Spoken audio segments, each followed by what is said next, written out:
Story 1. It was the kind of ordinary evening that never hinted at anything unusual. The kind that fools you into thinking nothing bad could ever happen, until it does. I was home alone, just like any other night, relaxing in front of the TV. My parents were out celebrating their anniversary, and I wasn't expecting them back until late. The house was quiet, and the only sound was the hum of the refrigerator in the kitchen. Little did I know that this night would unravel everything I thought I knew about safety in my own home. As I settled onto the couch, I noticed my phone screen lighting up with a notification. It was an email, subject line, urgent, your security alert. I wasn't too concerned at first. It's not uncommon to get spam or phishing emails that play on fears of security breaches. But then I saw the sender, my home security system provider. My heart skipped a beat as I opened the email. It was a motion detection alert. Someone, or something, had triggered the sensor on the back door. I checked the time of the alert, 9:32 p.m. I glanced at the clock. It was 9:34 p.m. The realization that this had happened just moments ago sent a shiver down my spine. Trying to keep calm, I opened the security app on my phone to check the live feed from the cameras. The app loaded slowly, almost like it was mocking my urgency. When it finally opened, I saw nothing but darkness. The back door camera wasn't showing anything unusual. No movement, no shadow, no sign of life. Maybe it was just a stray cat, I told myself. I decided to put it out of my mind and return to my show. But the uneasy feeling wouldn't go away. The email lingered in the back of my mind, gnawing at me. I had this nagging urge to double-check the back door. Maybe I'd forgotten to lock it earlier. I got up, more annoyed with myself than anything else, and walked through the dimly lit hallway toward the kitchen. As I approached the back door, I noticed something strange. The lock was turned, just as I had left it. But the door itself, something wasn't right. It was open, just a crack, barely noticeable unless you were looking for it. I could feel my pulse quicken, the sound of my heartbeat loud in the silence. I hesitated for a moment, trying to rationalize what I was seeing. Had I forgotten to close it all the way earlier? But that didn't make sense. I always double-check these things, especially when I'm home alone. My hand trembled as I slowly reached for the doorknob, intending to close it and lock it for good this time. But then I stopped. From the corner of my eye, I saw movement. Not outside, but inside the house, something shifting in the reflection of the glass window beside the door. I spun around, my breath caught in my throat. There, in the dim light of the hallway, was a silhouette, a man standing just a few feet away from me. He was tall, dressed in dark clothing, and his face was hidden in the shadows. I hadn't heard him, hadn't seen him until now, but he had been there the whole time, watching me. My mind raced, trying to make sense of the situation, but all I could think of was escape. My instincts kicked in. I bolted for the front door, but before I could reach it, I felt his hand grab my arm, yanking me back with terrifying strength. I fought him off, adrenaline surging through me as I managed to slip out of his grip and run down the hallway. I didn't think, I just acted. I ran straight to my parents' bedroom, locking the door behind me, and grabbed the phone on the nightstand. My hands shook as I dialed 911, my voice barely steady as I told the dispatcher what was happening. I'm in the house. There's someone here with me. The minutes felt like hours as I waited, clutching the phone, every sound amplified by my fear. Footsteps echoed outside the bedroom door, slow and deliberate, like he was toying with me. I pressed my ear against the door, trying to determine his exact location. But then, the footsteps stopped. Silence. It was the kind of silence that suffocates, making you aware of every breath, every heartbeat. I couldn't tell where he was anymore, and that terrified me even more. The dispatcher's voice was a lifeline, reassuring me that the police were on their way.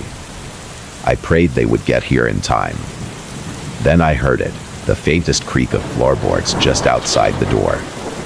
My breath caught as I realized he was standing right there, on the other side, as if waiting for me to make a move. The door handle jiggled slightly, sending a jolt of panic through me. I backed away, eyes locked on the door, willing it to hold against whatever strength he might use.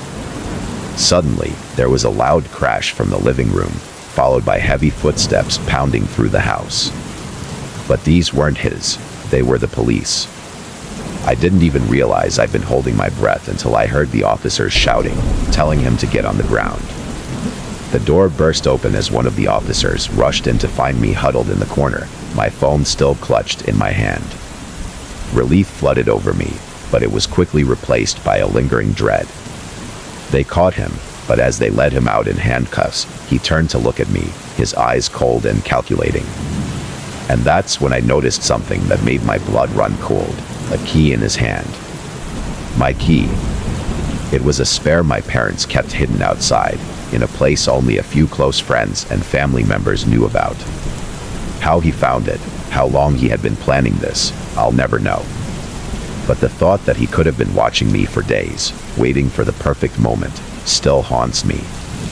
That night shattered my sense of security in a way that can never be repaired. I no longer believe in coincidences. There's always a reason, always something darker lurking beneath the surface. And sometimes, it's much closer than you think.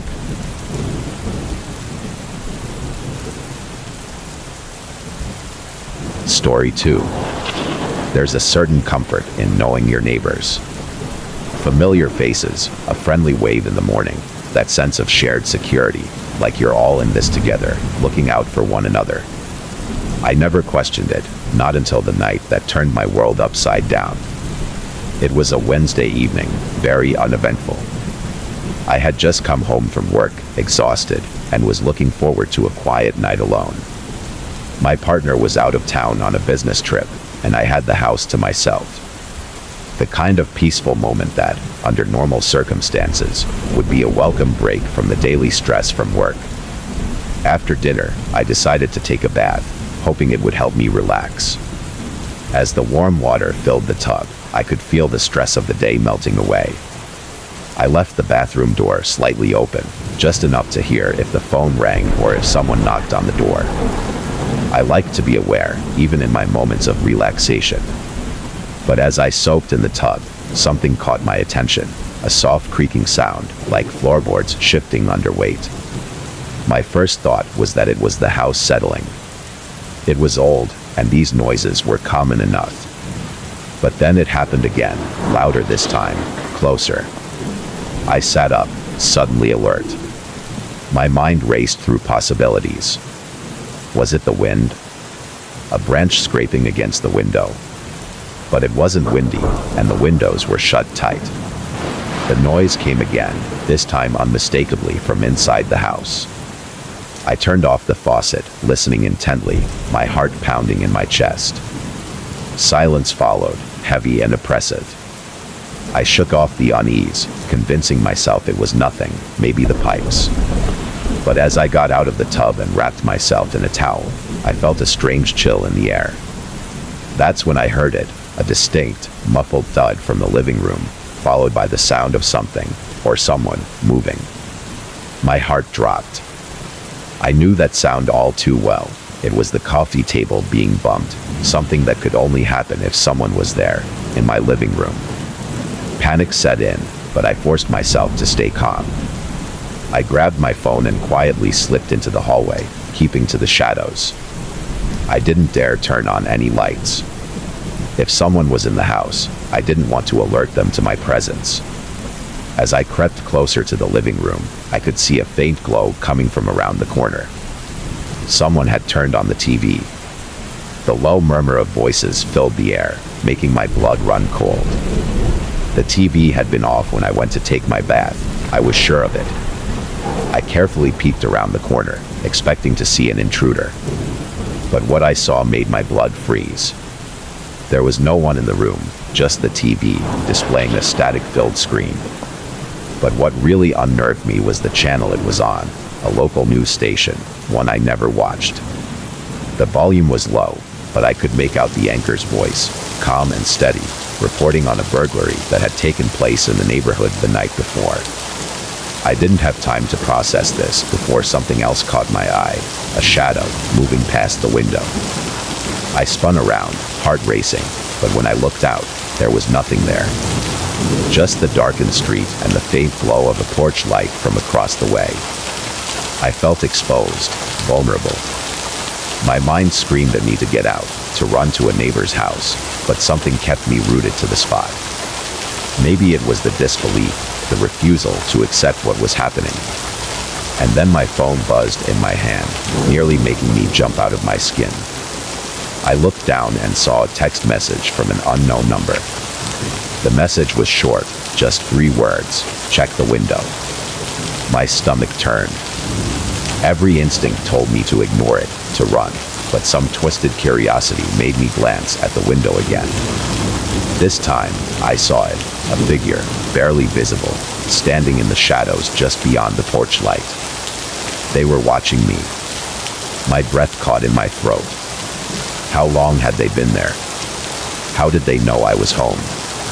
I wanted to scream, to do anything to break the silence that was suffocating me, but all I could do was stand there, paralyzed by fear. Then, my phone buzzed again. Another message: "You should lock the back door." My blood ran cold.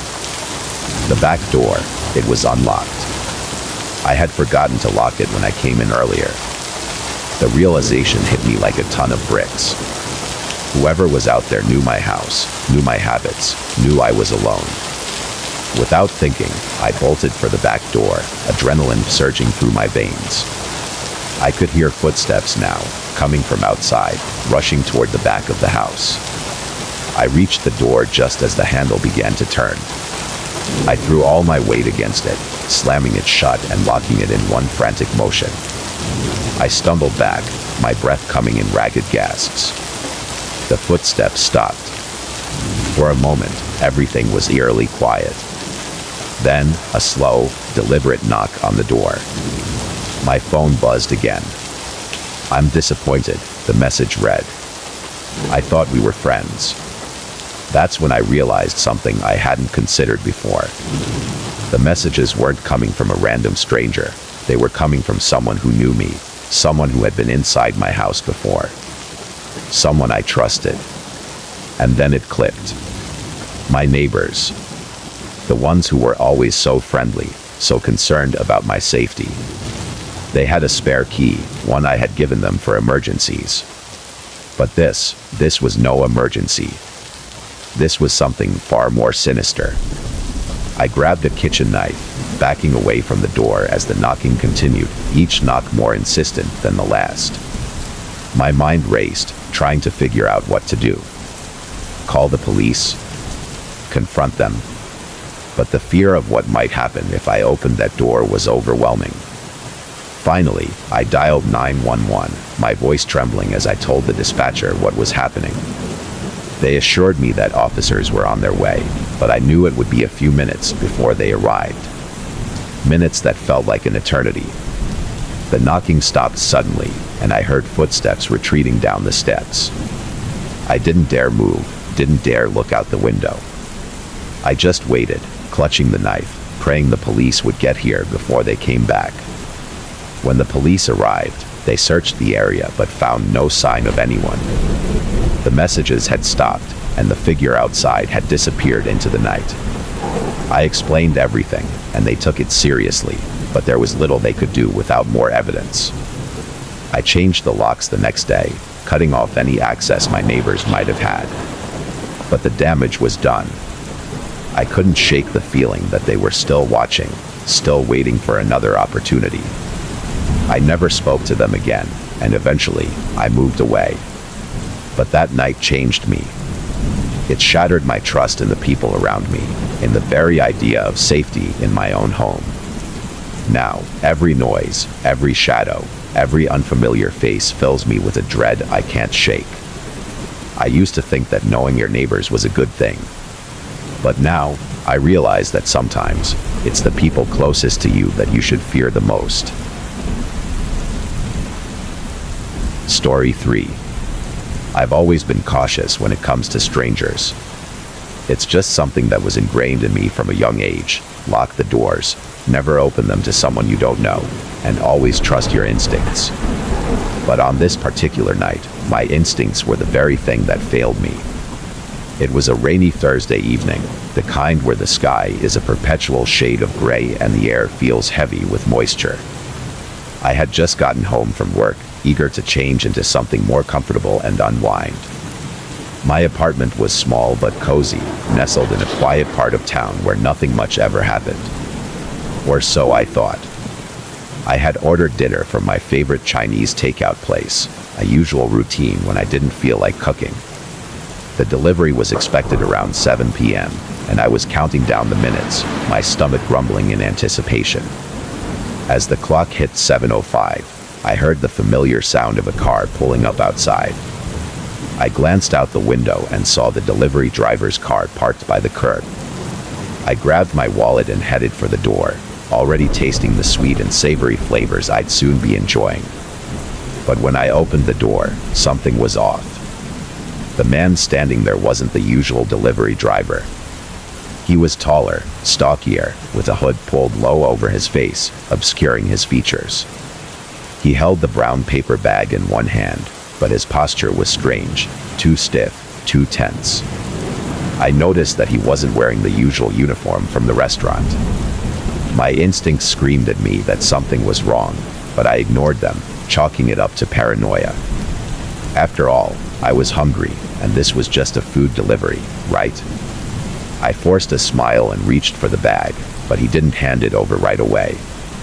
Instead, he asked in a low, almost gruff voice, cash or card? I hesitated. I always paid online, and the receipt should have been in the bag.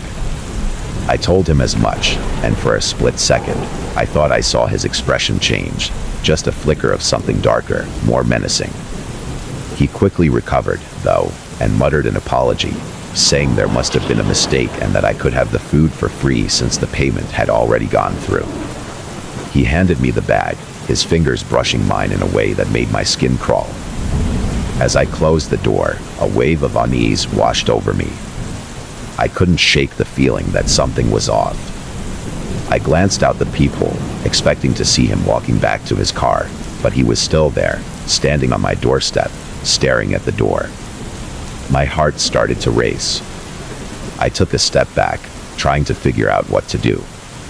I could hear the sound of my pulse in my ears, drowning out the rain that was still tapping against the window. And then he knocked, 3 slow, deliberate knocks, as if he knew I was still standing there, just on the other side. I didn't respond, didn't move. I just stood frozen, my mind racing through possibilities. Another knock, louder this time, almost impatient. I could feel my breath quicken as I realized he wasn't going to leave. I needed to do something, anything, to break this standoff. I decided to call the restaurant, thinking maybe there was a mix-up, and they could confirm who had delivered my order. As I dialed the number, the knocking stopped. The silence that followed was almost worse than the knocking, like the calm before a storm. The line rang, and a cheerful voice on the other end greeted me. I quickly explained the situation, asking if they had sent a different delivery driver tonight. The woman on the phone paused, and I could hear her typing something into the computer. When she finally spoke again, her voice was different, quieter, more serious. "Ma'am, we haven't made any deliveries to your address tonight. In fact, we don't have an order under your name." The room spun, and I had to steady myself against the wall. My heart pounded so loudly I was sure the woman on the phone could hear it. "But I have the food right here," I stammered. There was a long pause before she responded. "I'm sorry, but I don't know who that could have been. Please, if you feel unsafe, you should call the police." I didn't need to be told twice. I hung up and dialed 911, my hands trembling so badly I could barely press the buttons. As the phone rang, I kept my eyes fixed on the peephole, but the man was gone. The only thing I saw was the empty hallway, wet footprints leading away from my door. The operator answered, and I quickly explained what had happened. They assured me that officers would be on their way shortly. I hung up and locked every door and window in the apartment, my mind racing with questions. Who was that man? How did he know I had ordered food? And what did he want? I didn't have time to dwell on it. Minutes later, there was another knock on the door, this time followed by a voice announcing it was the police. I peered through the peephole and saw 2 officers standing there. Relief washed over me as I opened the door. They checked the area but found no sign of the man. The car I had seen earlier was gone, and there were no suspicious vehicles in sight. The officers took my statement and assured me they would patrol the area, but without more information, there wasn't much they could do. After they left, I sat on the couch, the takeout bag still untouched on the table. My appetite had vanished, replaced by a gnawing anxiety that wouldn't go away. I stared at the bag, wondering if I should even open it. Curiosity got the better of me. I reached for the bag, my hands still shaking. I unfolded the top and peered inside, expecting to see the usual containers of food. But instead, I found something else, a single, folded piece of paper resting on top of a pile of uncooked rice. I unfolded the paper, my breath catching in my throat as I read the message scrawled in neat, precise handwriting. Next time, answer the door. I dropped the bag, my hands flying to my mouth as the reality of what had just happened hit me like a freight train. This wasn't a random incident. Whoever that man was, he had planned this. He knew I was home, knew I would be alone, and wanted to scare me, or worse. I never found out who the man was or what his true intentions were. But that night changed everything. I couldn't stay in that apartment, not after knowing someone had targeted me so personally. I moved out within a week, leaving behind the place I had once called home. But even now, in a new city, in a new apartment, I can't shake the fear that he might find me again. Every time I hear a knock at the door, every time I order food, I feel that same unease, that same dread creeping up my spine. Because now I know, it only takes one knock to shatter my illusion of safety. Story 4. I've always been a night owl, someone who thrives in the quiet, still hours when the world feels a little less chaotic. Living alone in a small apartment, those late-night hours were my time to relax and enjoy the peace that comes with knowing most people are asleep. My apartment was on the 3rd floor of a modest building in a sleepy neighborhood.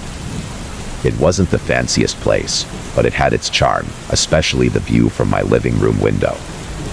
From there, I could see across the street to another apartment building, similar to my own apartment.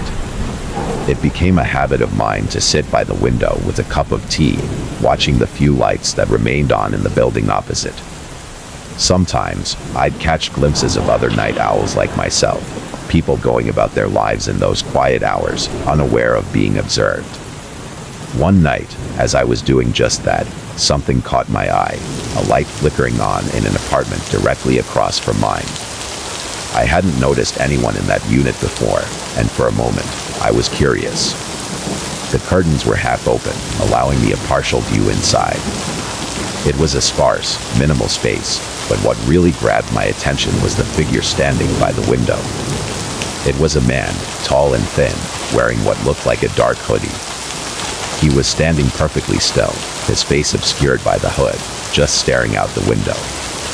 At first, I thought he might be looking at something outside, maybe the street below, but then I realized he was looking directly at me. A chill ran down my spine. I quickly averted my eyes, feeling a bit embarrassed for being caught staring. But curiosity got the better of me, and I glanced back up, only to find him still there, still watching. There was something unnerving about the way he stood so motionless, his face hidden in the shadows. I couldn't tell if he was angry, curious, or something else entirely. My heart started to race, but I tried to brush it off, telling myself it was nothing. People watch from windows all the time, right? But as the minutes ticked by, he didn't move. He just stood there, as if waiting for something. Or someone. I decided to close my curtains, trying to shake off the uneasy feeling that had settled in my chest. Out of sight, out of mind, I thought. I turned on the TV, hoping to distract myself, but I couldn't get the image of that man out of my head. Every time I glanced at the window, I felt an urge to peek through the curtains, just to see if he was still there. Eventually, I gave in. I slowly pulled back the curtain, just enough to see across the street. He was gone. I felt a wave of relief wash over me. Maybe he had just been waiting for someone or had simply moved on. But as I was about to close the curtain again, something else caught my eye. Movement, not in the window, but in the reflection on the glass. Someone was standing in the street, right below my window, looking up. I froze, my breath catching in my throat. The man from the apartment across the street was now standing directly below my building, his face still hidden by the hood, his head tilted upward as if searching for something. Or someone. Me. Panic surged through me. I let the curtain fall back into place, retreating to the safety of my living room. I grabbed my phone, my hands shaking as I debated what to do. Call the police? But what would I say? That a man was standing outside, looking up at my window. It sounded ridiculous, even to me. I tried to calm down, convincing myself that it was just a coincidence, that he wasn't actually looking for me. But then I heard it, the distinct sound of footsteps in the hallway outside my apartment. I live in a secure building, with a locked front door and only a few tenants on my floor. The chances of those footsteps belonging to anyone other than a neighbor were slim. But my mind was racing, imagining all sorts of scenarios. The footsteps stopped right outside my door. My heart pounded in my chest as I crept toward the door, pressing my ear against it to listen. For a moment, there was nothing but silence. And then, a single knock. Soft, almost hesitant, but enough to send a jolt of fear through me. I didn't answer. I couldn't. I just stood there, paralyzed, waiting for the knocking to stop. But it didn't. Another knock, louder this time, more insistent. My phone buzzed in my hand, startling me. I looked down to see a message from an unknown number. Open the door. A surge of terror washed over me. I had never given my number to anyone in the building, let alone someone who would send a message like that. My mind raced, trying to figure out how this person had my number, how they knew I was home. Another knock, followed by a second message. I know you're there. Open the door. I backed away from the door, my hands trembling as I fumbled to dial 911. The operator's calm voice was a lifeline as I explained the situation, trying to keep my voice steady. They assured me that officers were on their way, but I couldn't shake the feeling of dread that had settled over me. The knocking stopped, and for a moment, there was silence. Then, I heard the faint sound of footsteps retreating down the hallway, followed by the distant echo of the building's front door opening and closing. The police arrived shortly after, checking the area but finding no sign of the man. They took my statement, but like before, there wasn't much they could do without more information. I asked if they could trace the number that had texted me, but they said it would take time. Days passed, and the messages stopped. The man across the street never appeared in his window again, and I started to convince myself that it was all just some twisted prank. But I couldn't shake the feeling that I was being watched, that he was still out there, waiting for another chance. Story 5. I was never the type to get easily scared. Living alone was a badge of independence I wore proudly. My friends often joked that I'd be the first to laugh in the face of danger, and for the most part, they were right. That was until the night everything changed. It was a Thursday evening, one of those ordinary nights where you're caught between the fatigue of a long day and the anticipation of the weekend. I had just finished dinner and was lounging on the couch, mindlessly scrolling through my phone. The hum of the refrigerator, the occasional car passing outside, and the low murmur of the TV provided a comforting backdrop to my solitude. My apartment was on the third floor of an old but secure building, the kind where neighbors kept to themselves, and the creaky wooden floors added to the charm rather than the paranoia. My front door had 2 locks, a regular one that I used daily and a deadbolt that I always turned before bed. That night, I had an early start the next day, so I decided to head to bed around 10 p.m. As I walked down the short hallway towards my bedroom, I passed the front door, reaching out to double-check the locks out of habit. The deadbolt was securely in place, just as I had left it. I changed into my pajamas, brushed my teeth, and settled into bed, feeling the weight of sleepiness quickly pulling me under. But just as I was about to drift off, a sound pierced through the quiet, a subtle but distinct click, like the turning of a key. My heart skipped a beat, and my eyes shot open. I stayed still for a moment, convincing myself it was just my imagination. The apartment was dark, save for the faint glow of a streetlight filtering through the curtains. I strained my ears, hoping to hear nothing but the usual creaks and groans of the building. But then, I heard it again, a soft, deliberate click, followed by the unmistakable sound of metal sliding against metal. Someone was unlocking my door. Panic shot through me like a jolt of electricity. I didn't move. I didn't even breathe. My mind raced, trying to make sense of it. I was the only one with a key. No one else had access to my apartment. And yet, the sound was unmistakable. The deadbolt I had locked just minutes before was being turned. I slipped out of bed as quietly as I could, my bare feet barely making a sound against the cold hardwood floor.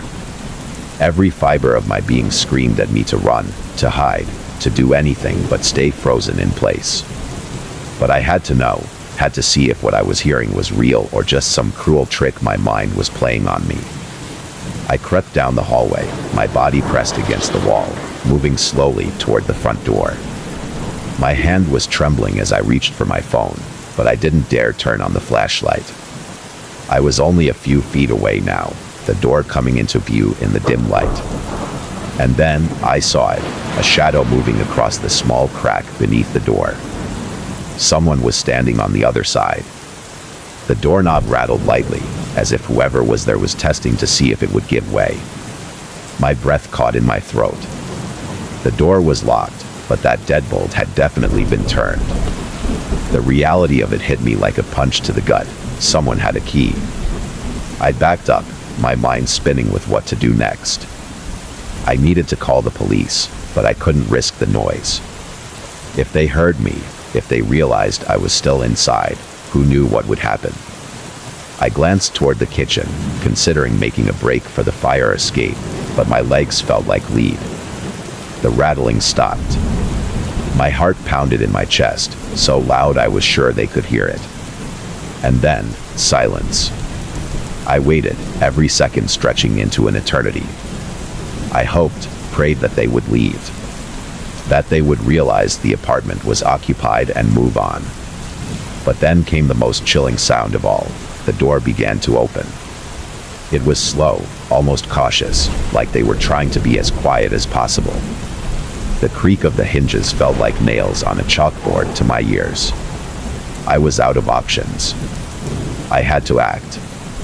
In a burst of adrenaline, I lunged for the kitchen, grabbing the largest knife I could find from the block. I turned back to face the hallway, the door now fully ajar, casting a long shadow into my apartment. But what I saw next wasn't what I expected. There was no one standing in the doorway. The hallway was empty. The door was open, but the intruder was nowhere in sight. My mind reeled. Where had they gone? Were they already inside? Had they slipped away when I wasn't looking? I took a shaky step forward, knife in hand, my eyes darting to every corner, every shadow, but there was nothing. No sound, no movement, just the eerie, unsettling silence of an open door. I rushed forward and slammed the door shut, locking it again, my hands trembling so badly it took me 3 tries to get the deadbolt back in place. I backed away, my heart still racing, trying to make sense of what had just happened. I didn't sleep that night. I stayed up, clutching the knife until my knuckles turned white, every noise amplified by the fear coursing through my veins.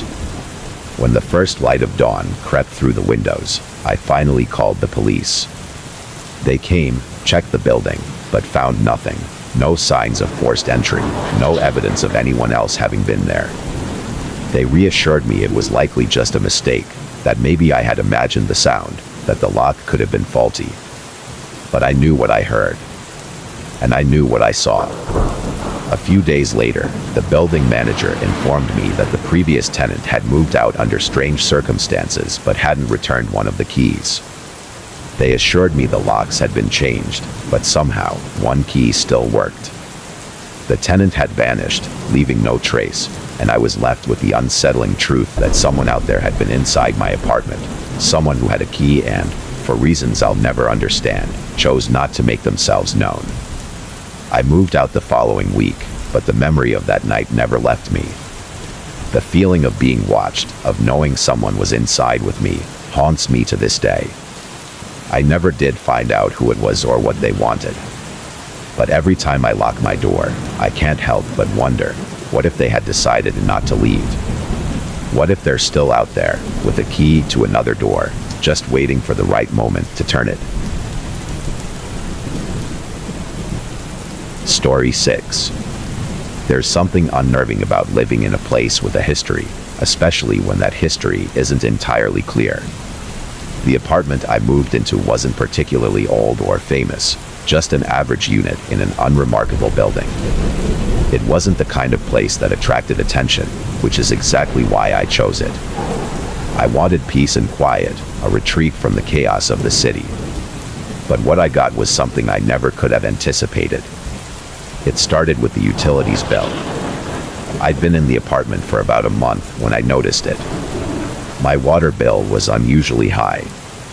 At first, I thought it was a mistake, maybe a mix-up with another unit. I even called the utility company to check, but they insisted the meter readings were correct. I wasn't sure what to make of it, so I decided to keep an eye on things.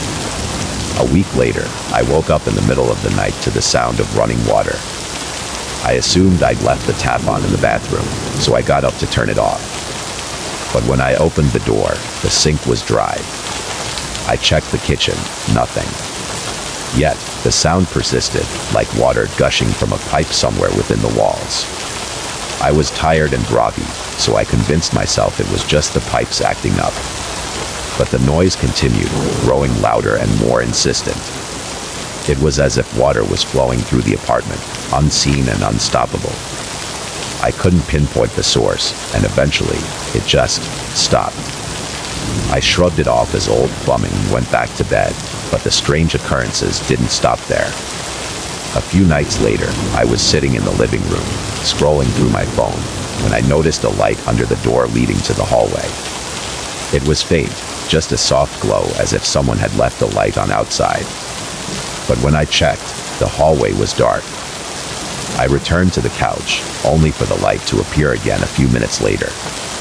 This time, I stayed put, watching the door. The light grew brighter, then dimmed, almost like someone was walking back and forth in front of the door with a flashlight. I waited, heart pounding, but no footsteps followed. It was just the light, flickering under the door, with no explanation.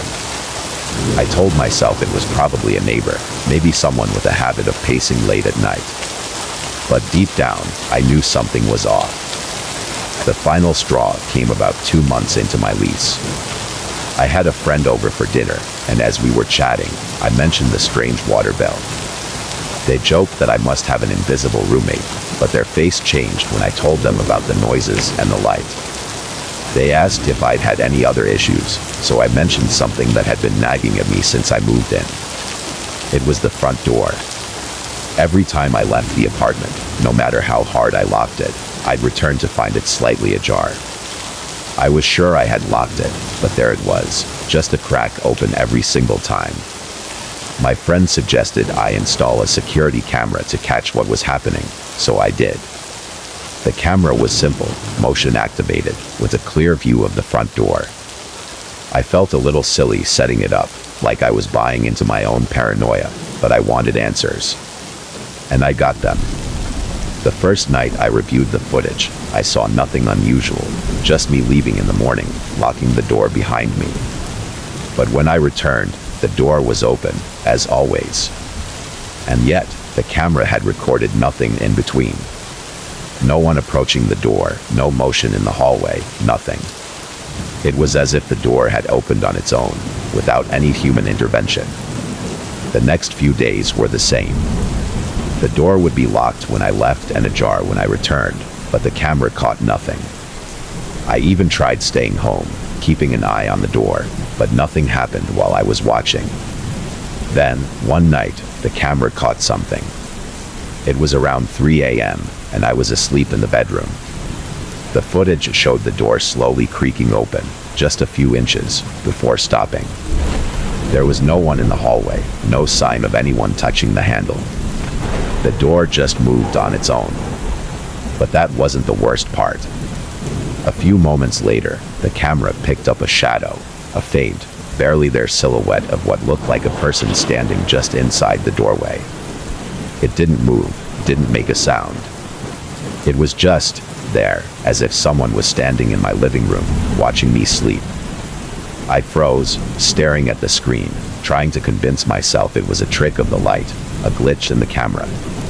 But the shadow remained, solid and unyielding, for nearly 10 minutes before it simply vanished. The door stayed open, the apartment eerily quiet. I didn't sleep that night. I couldn't. The idea that someone, or something, had been in my apartment, watching me without my knowledge, was too much to bear. I broke the lease, didn't care about the deposit. I just needed to get out of there. I never looked back, never checked the footage again. But the memory of that shadow, of the door that refused to stay closed, still haunts me. I later found out that the apartment had been empty for years before I moved in. The previous tenant had vanished without a trace, leaving everything behind. The landlord didn't mention it when I signed the lease, of course, but the neighbors eventually filled me in. The tenant had been quiet, kept to himself, but one day he just disappeared. No one knew where he went or what happened to him. Maybe it was all a coincidence. Maybe I was just imagining things, letting my mind play tricks on me. But deep down, I know the truth. Someone was living in that apartment long before I moved in. And whoever they were, they never left.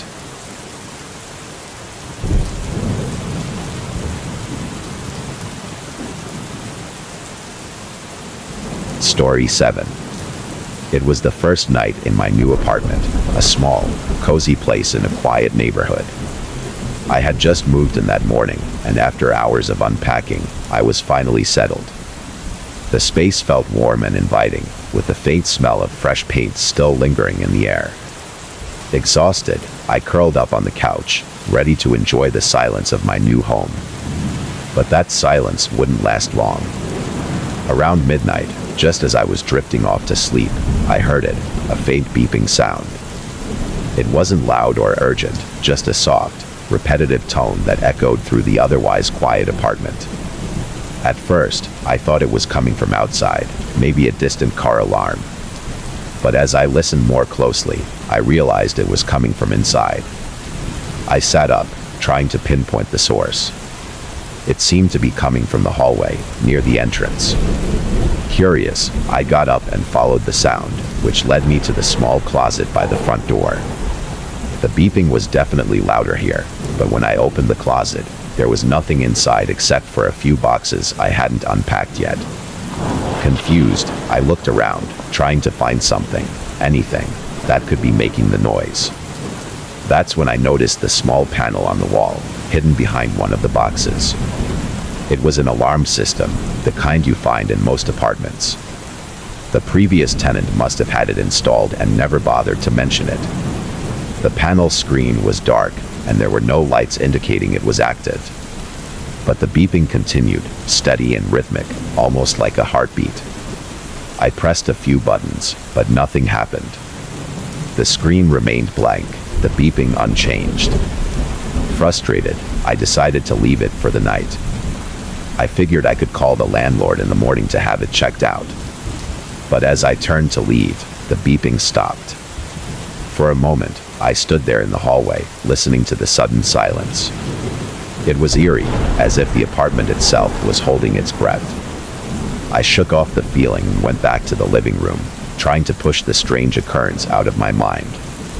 But sleep didn't come easily after that. I lay awake for hours, every little creak and groan of the old building making me jump.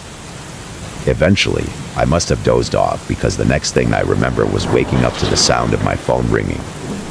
Groggy and disoriented, I glanced at the clock. It was 3 a.m. Who would be calling me at this hour? I reached for my phone, but when I looked at the screen, there was no number, no caller ID, just a blank screen. The phone kept ringing, the sound echoing through the apartment. I hesitated, then answered, half expecting it to be some kind of prank. But there was no one on the other end. Just silence. "Hello?" I said, my voice shaky. "Who is this?" No response. But the silence was thick, almost suffocating, like someone was on the other end, listening. I could feel my heart rate increasing, my skin prickling with unease. And then I heard it, the beeping. But this time, it wasn't coming from the alarm system. It was coming from the phone. Beep. Beep. Beep. I pulled the phone away from my ear, staring at it in disbelief. The sound was louder now, more insistent, like it was trying to tell me something. I ended the call and dropped the phone onto the couch, backing away as if it were something dangerous. My mind raced with possibilities, none of them comforting. Was it a glitch? A malfunction? But the sound wasn't random. It was too deliberate, too precise. I needed answers. I decided to investigate the alarm system again. Maybe there was something I missed, something that could explain what was happening. I grabbed a flashlight from the kitchen and went back to the closet, determined to figure out the source of the beeping. But as I opened the closet door, the sound stopped again. The silence was almost deafening, the air thick with tension. I shined the flashlight on the panel, trying to see if there was any sign of activity. But the screen was still blank, the buttons unresponsive. That's when I noticed something strange. The closet door, which had been slightly ajar, was now fully open, revealing the wall behind it. There, etched into the plaster, were deep scratches, marks that hadn't been there before. They were uneven, jagged, as if someone had tried to claw their way through the wall. My heart skipped a beat. I hadn't seen those marks when I first opened the closet. Someone, or something, had been in my apartment. Panic surged through me as I frantically searched the closet for any other signs of intrusion, but there was nothing else, just those unsettling scratches. I backed away, my mind racing. Had someone broken in? But there were no signs of forced entry, no broken locks or windows. The apartment had been locked tight when I moved in. And yet, the scratches were there, undeniable proof that I wasn't alone. I grabbed my phone, intending to call the police, but as I did, it started ringing again. The same blank screen, the same relentless beeping. I hesitated, my hand hovering over the answer button, fear tightening in my chest. But this time, I didn't answer. I let it ring, the sound echoing through the empty apartment. And then, just as suddenly as it had started, it stopped. Silence. I stood there, phone in hand, waiting for something, anything, to happen. But there was nothing. No more beeping, no more calls. Just the oppressive silence of the night. I didn't sleep for the rest of that night. Instead, I sat on the couch, every light in the apartment turned on, my phone clutched tightly in my hand. I tried to rationalize what had happened, tried to convince myself that it was just a coincidence, a series of unrelated events. But deep down, I knew better. The next morning, as soon as the sun came up, I called the landlord. I told him about the beeping, the scratches, everything. He listened patiently, but when I was done, he simply said, "That's impossible." I insisted, telling him to come and see for himself. Reluctantly, he agreed, and within an hour, he was at my door. We went to the closet, but when we opened it, the panel was gone. And so were the scratches. The landlord looked at me like I was crazy, but I knew what I had seen, what I had heard. It wasn't just my imagination. But without any proof, there was nothing I could do. He left, shaking his head, and I was alone again in that apartment. I didn't stay there long. Within a week, I had packed up and moved out. I didn't tell anyone else about what happened. I knew they wouldn't believe me. But every night since then, I can't help but think about that beeping, that silent alarm that no one else could hear.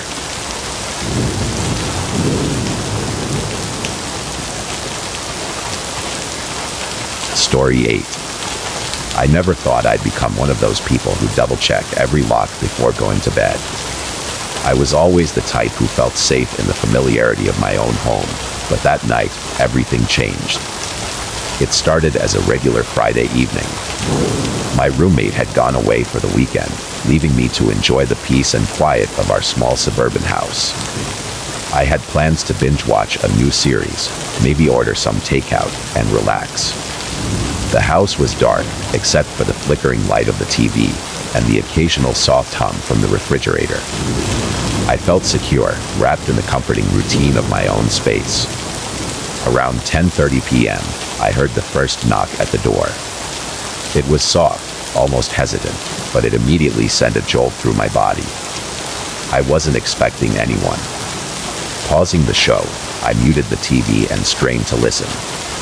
The knock came again, this time louder, more insistent.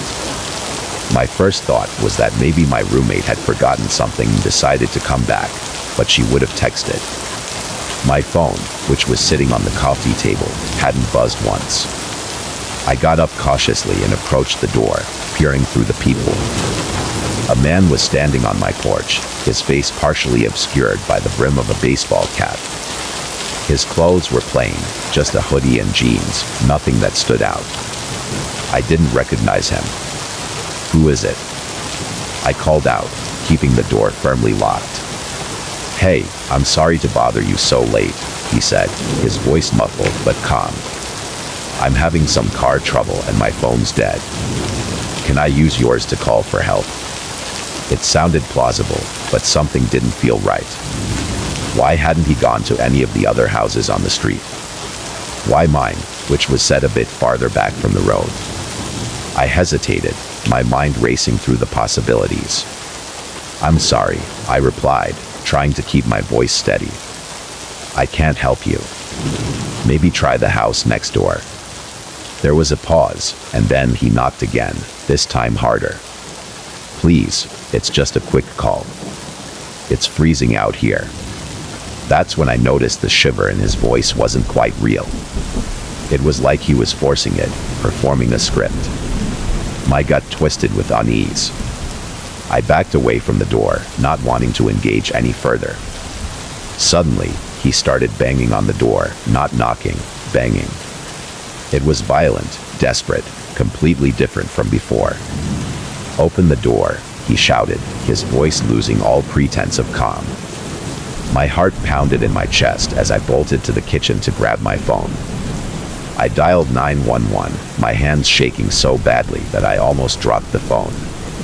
As I frantically explained the situation to the dispatcher, I heard the sound of something scraping against the doorframe, like he was trying to pry it open. My blood ran cold. He wasn't just some stranded driver, he was trying to break in. The dispatcher told me to stay on the line and stay hidden, but I could hardly think straight. My eyes darted to the back door. It was locked, but was it enough? The windows. I felt trapped in my own home. Then, everything went silent. The banging stopped. The only sound was my own ragged breathing. I didn't dare move. Had he left? Was he waiting for me to come closer again? The seconds dragged on like hours. Finally, I heard it, the sound of police sirens in the distance, growing louder. The relief was overwhelming, but I didn't let my guard down. When the officers arrived and cleared the area, they found the man still lurking around my house, crouched behind some bushes near the back door. He had a crowbar and a knife on him. That night, I learned that fear isn't just a feeling, it's a survival instinct. The man had no broken-down car. He was a predator, looking for an opportunity, and I was almost his target. The police told me that these types of incidents were becoming more common, with criminals pretending to need help to get people to open their doors. But hearing about it and living it are two different things. I still live in that house, but I've changed. I'm more cautious, more aware of the world's dangers. I used to feel invincible in my little bubble of safety, but that night shattered it forever. And I'll never forget the lesson I learned. Sometimes, the monsters are real, and they're much closer than you think.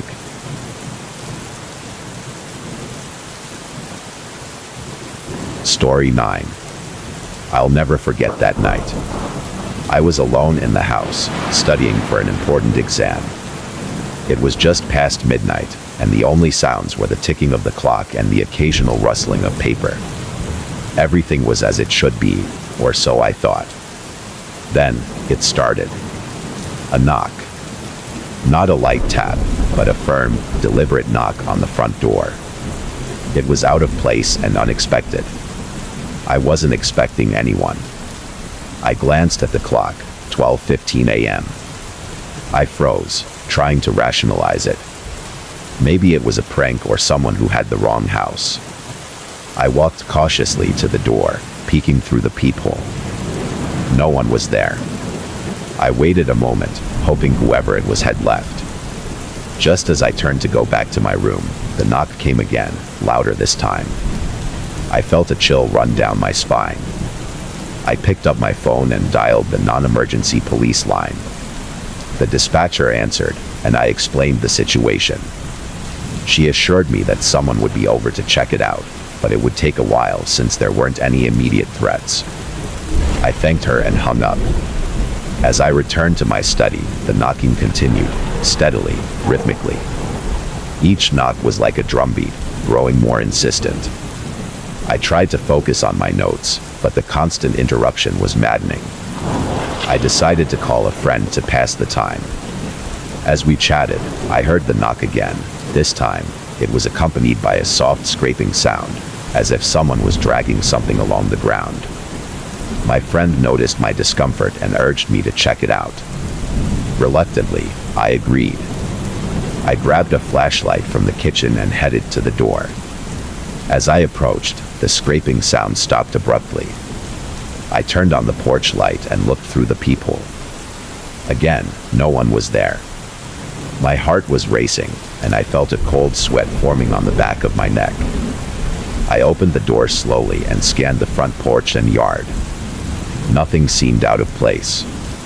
Just as I was about to close the door, I noticed something on the ground, a small, crumpled piece of paper.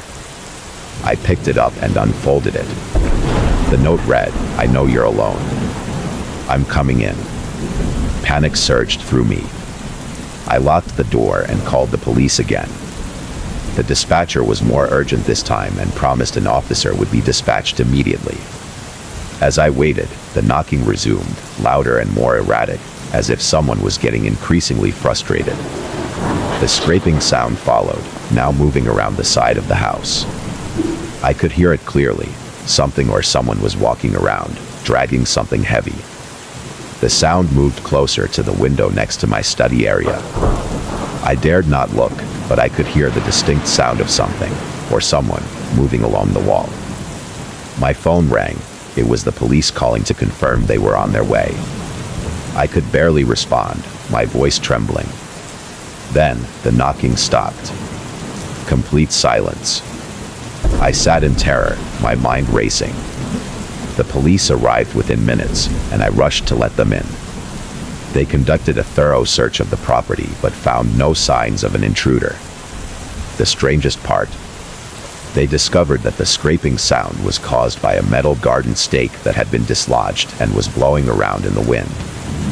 But there was no explanation for the note or the knocking. The police left, and I was left alone again. I never found out who left the note or why they targeted me. To this day, I still get chills every time I hear a knock at the door. I was alone that night, and someone knew it. It wasn't a prank, and it wasn't just my imagination. Someone had a plan, and it was only luck that kept me safe. I still wonder who it was and what they wanted.